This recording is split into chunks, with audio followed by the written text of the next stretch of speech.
semuanya, pada mata kuliah apresiasi prosa fiksi, kali ini kita akan membahas tentang karya-karya di Angkatan Jepang dan Angkatan 45. Jangan lupa simak video ini sampai akhir ya. Nah, zaman Jepang adalah suatu zaman di mana bangsa Indonesia selama 3,5 tahun dijajah.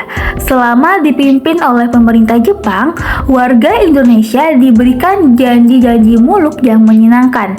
Tahun 1943, Jepang mengumpulkan para sastrawan Indonesia dan diberi nama Kuimin Bunka Shidaseko atau Pusat Kebudayaan.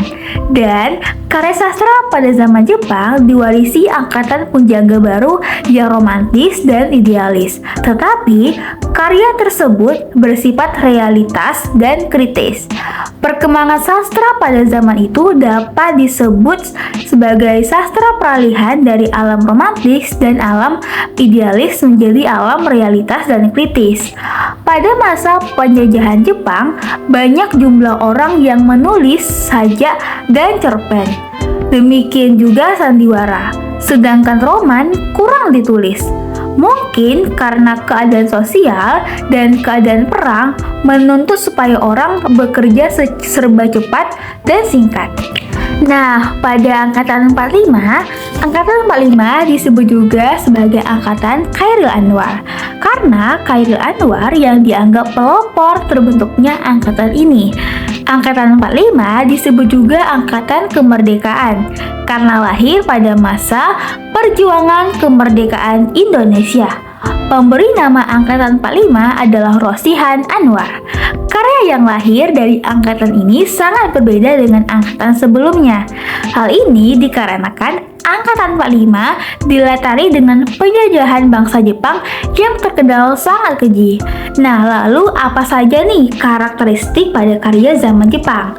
Nah, corak isi karya sastra zaman Jepang yaitu yang pertama, mencerminkan kekaguman, pujian, dan simpati terhadap kegagalan tentara Jepang melawan musuh dan diharapkan semangat itu menjadi semangat bangsa Indonesia.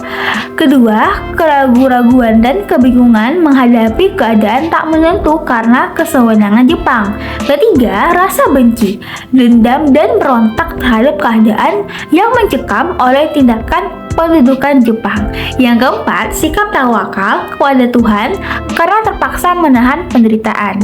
Yang kelima, sikap orang berkepala dua yang mengeruk keuntungan dan memanfaatkan situasi. Keenam, pujian terhadap pejuang muda Indonesia yang mulai bangkit. Ketujuh, sikap tegas pemuda Indonesia yang bersemangat berjuang untuk mendapatkan kemenangan.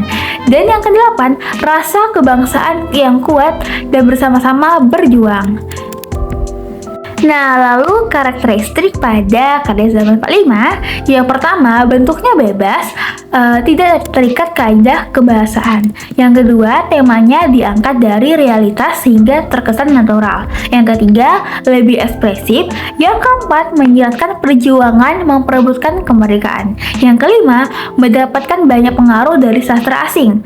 Keenam, sastrawan angkatan ini lebih menonjol, dinamis, dan kritis. Hal ini menyebabkan individualisme mereka tinggi. Ketujuh, karya sastra dalam bentuk puisi mendominasi angkatan ini. Maka karya-karyanya menggunakan penghematan kata. Yang kedelapan, mengandung sinisme dan sarkasme terhadap Belanda, Jepang, maupun pemerintahan yang sewenang-wenang. Nah, itulah materi hari ini. Sekian dan terima kasih. Sampai jumpa.